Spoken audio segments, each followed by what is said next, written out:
1일 설교하였습니다. 이중 예정이 가짜라는 증거, 지겨울 정도로 많다입니다. 제 설교를 많이 들어오신 분들은 칼빈 교리를 반박하는 내용이 하도 많아서 지겹죠. 식상하고. 여러분 근데 아십니까? 지겹고 식상할 정도로 칼빈 교리가 비성경적이라는 그 증명 구절들이 많다는 겁니다. 그만큼 지겨우면 지겨울 정도로 많다는 겁니다. 제가 지금 매번 거의 다른 구절들을 갖고 그 칼빈 교리 비성경적인 내용, 이중 예정이 가짜라는 것을 증명해내고 있거든요. 같은 구절로 계속해서 울거먹는 게 아닙니다. 매번 다른 내용들로 이야기를 하고 있습니다. 다른 구절들이 나오는 겁니다. 어제도 예레미야를 읽으면서 몇 개를 발견했는지 모릅니다. 그 중에 특별히 빼박 증거다 할 수 있는 것을 좀 갖고 왔고요. 그리고 앞으로도 그냥 성경 보다가 제가 메모를 하거든요. 그래서 그것을 보관합니다. 제가 그걸 갖고 제가 설교를 만드는데 앞으로도 계속 성경을 읽으면서 우리가 잘못 알아왔던, 특히 구원에 관해서 칼빈 교리가 깨져야 됩니다. 이중 예정이 깨져야 진짜 온전한 구원론, 구원이, 성경에서 말하는 구원이 우리에게 들리게 됩니다. 그래서 앞으로도 눈에 밟힐 때마다 지겨울 정도로, 다시 반복하지만 지겨울 만큼 칼빈 교리를 반박하는 구조들이 많다라는 것을 되새김질 하시고 설교를 들으시기 바랍니다. 예레미야 32장입니다. 32절에 35절. 이는 이스라엘 자손과 유다 자손이 모든 악을 행하여 내 노를 격동하였습니다. 그들과 그들의 왕들과 그 방백들과 그 제사장들과 그 선지자들과 유다 사람들과 예루살렘 거민들이 다 그러하였느니라. 그들이 등을 내게로 향하고 얼굴을 내게로 향치 아니하며 내가 그들을 가르치되 부지런히 가르칠지라도 그들이 교훈을 듣지 아니하며 받지 아니하고 내 이름으로 일컬음을 받는 집에 자기들이 가증한 물건들을 세워서 그 집을 더럽게 하며 흰놈의 아들의 골짜기에 발에 산당을 건축하였으며 자기들이 자녀를 몰래게 불에 지나가게 하였느니라. 그들이 이런 가증한 일을 행하여 유다로 범죄케 한 것은 중요합니다. 결정적인 증거, 핵심 키포인트입니다. 나의 명한 것도 아니요 내 마음에 둔 것도 아니니라. 자, 오늘도 칼빈 교리의 비성경적인 내용에 대해서 이야기할 건데요. 특별히 또 이중 예정에 대한 또 다른 증거 구조를, 이중 예정이 비성경적이다라는 것을 또 증명하겠습니다. 거듭 반복하지만 눈에 밟힐 때마다 설교로 만들어서 계속 올리겠습니다. 누군가는 한 번도 못 들은 그런 설교일 수 있습니다. 열심히 끝까지 싸우겠습니다. 그리고 거듭 반복하지만 여러분이 지겨운 만큼, 지겹다 할 만큼, 너무 식상해, 또 이 설교야? 그런 만큼 칼빈 교리를 부정하는 그런 구절들이 곳곳에, 성경 곳곳에 지천으로 깔려있다 라는 증거입니다. 이중 예정은 잘 아시듯 창세전에 하나님께서 구원할 자와 버릴 자, 지옥에 보낼 자를 모든 인류가 태어나기도 전에 하나님께서 이미 다 작정하셨다라는 겁니다. 따라서 지금 현재 벌어지는 결과는 창세전에 하나님께서 미리 정하셔야만 합니다. 구원에 이르는 사람은 창세전에 구원받기로 하나님께서 작정하셨기 때문에 구원받는 것이고, 지옥에 가는 사람은 창세전에 지옥으로 보내시기로 작정하셨기 때문에 지옥에 가는 겁니다. 이는 하나님의 절대적인 주권이다. 이게 이중 예정론입니다. 칼빈의 기독교 강요에 들어가 있는 이중 예정을 성경적이라고 말하는 칼빈의 근거는 사실 매우 단순합니다. 그렇게 많지 않습니다. 그 중에 핵심이 토기장이 비유인데요. 토기장이가 자신의 마음대로 토기를 만들거나 부술 수 있다. 성경이 그렇게 나오거든요. 그래서 창조된 이가 창조자에게 따질 수 없다. 이는 창조자의 고유 권한이다. 그 토기장의 비유를 갖고 이중 예정을 설명합니다. 근데 여러분, 토기장의 비유는 보시면 아시겠지만 전체적인 어떤 개개인에 대한 구원의 예정과 개개인에 대한 지옥으로 보내는 작정 이런 게 아니라 전체적인 인간의 역사 그리고 전반적인 구원의 역사에서 그분의 뜻대로 얼마든지 이끌어갈 수 있다는 뜻입니다. 가령 하나님께서 이스라엘 백성들을 이집트에서 출애굽시킬 때 하나님께서 강권적으로 바로 왕의 마음을 강팍하게 하시거든요.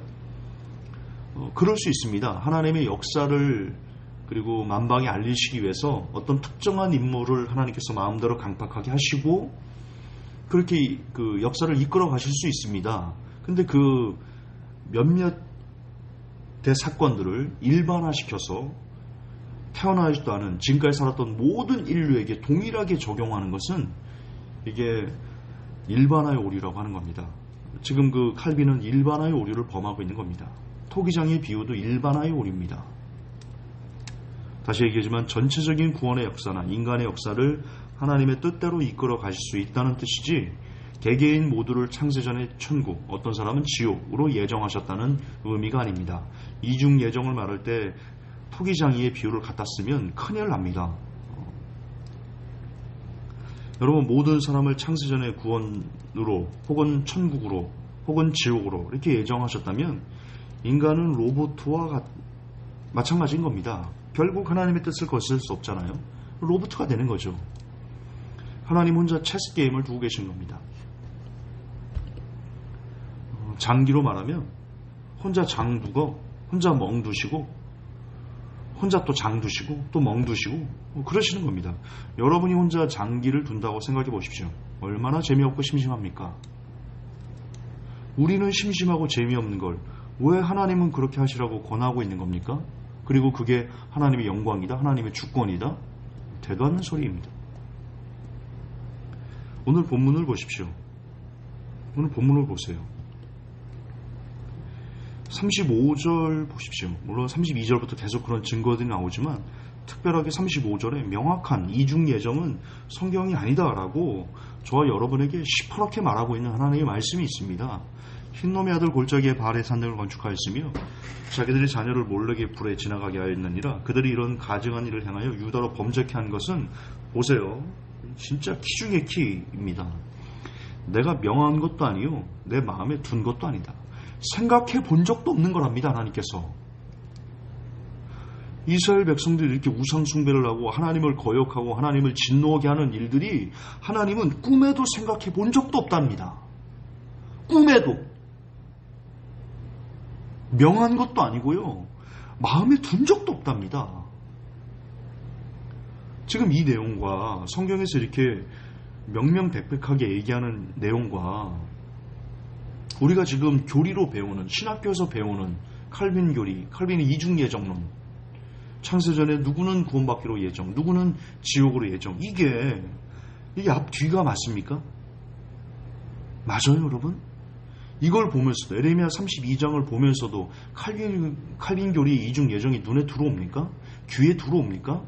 저는 성경을 안 보거나 성경을 대충 보거나 저는 그랬다고밖에는 보이지 않습니다. 아니면 너무 교리에 심취해가지고 보아도 보지 못하는 것이거나 어쨌든 하나님의 뜻이 아닙니다. 분명 하나님은 이스라엘 백성이 이토록 우상 숭배하는 것을 생각해 본 적도 없으시답니다. 꿈에도 이스라엘 백성이 이렇게 할 줄은 모르셨답니다.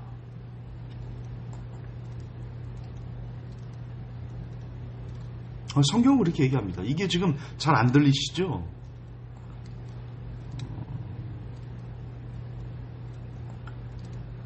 물론 자 다시요. 이스라엘 백성들이 이럴 걸 하나님이 모르셨을까? 모르진 않으셨습니다. 그분은 시공간을 초월하시는 거니까. 근데 아는 것과 이렇게 작정하시는 것은 다른 것입니다. 아는 것과 이렇게 작정하시는 것은 다르신 거예요. 알아요. 그러나 하나님은 사람에게 자유의지를 주셨고 선택권을 주셨기 때문에 그들이 온전히 올바르게 선택하도록, 스스로 선택하도록 끊임없이 이스라엘 백성들 선지자들을 보내시고 경고하시고 야단치시고 하지 말라고 끊임없이 그렇게 재촉은 하시지만 결국 모든 선택은 사람이 하는 겁니다. 모든 책임은 사람에게 있는 겁니다. 그게 하나님의 인생을 이끌어 가시는 방법이에요. 그게 창세기부터 계시록까지 나와 있는 하나님의 섭리입니다. 지금 이스라엘 백성들이 우상 숭배할 줄을 모르셨을까요? 하나님 아신다니까요. 전능하시니까 아세요. 그러나 그렇게 이스라엘 백성들이 우상 숭배하도록 예정하신 적이 없어요. 그분 마음에 둔 적이 없어요. 우상 숭배하는 것을. 그분이 명한 것도 아닙니다. 사람들이 사단에게 미혹되고 또 다른 사람들에게 유혹되고 그래서 자기들 스스로 제 무덤을 판 겁니다. 거기에 하나님의 책임은 없습니다. 여러분, 재판을 한다고 봅시다.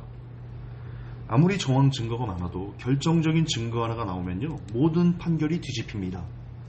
맞지요? 지금이 바로 그렇습니다. 그 어떤 미사역으로 이중 예정을 성경적이라고, 칼빈 교리가 성경적이라고 말한다고 해도 바로 오늘 본문을 넘지 못한다면 말짱 도루묵이 됩니다. 오늘 본문 예레미야 32장 32절부터 35절까지 나의 명한 것도 아니요 내 마음에 둔 것도 아니라 하나님께서 친히 우리 말씀하십니다. 예정한 적 없다. 지금 이 뜻입니다. 예정한 적 없어. 오늘 본문을 넘지 못하면 여러분, 신학교 아니라 신학 박사 아니라 박사 할아버지라고 해도 오늘 본문을 넘지 못하면 칼빈 교리를 성경적이라고 말하면 안 됩니다. 특히 칼빈 교리 중에 이중 예정을 성경적이라고 말하면 안 됩니다. 튤립 교리를 성경적이라고 말하면 안 됩니다. 오늘 본문을 넘으셔야 됩니다. 그만큼 오늘 본문은 결정적인, 이걸 스모킹건이라고 하는데 결정적인 증거입니다. 부디 들을 귀가 열려서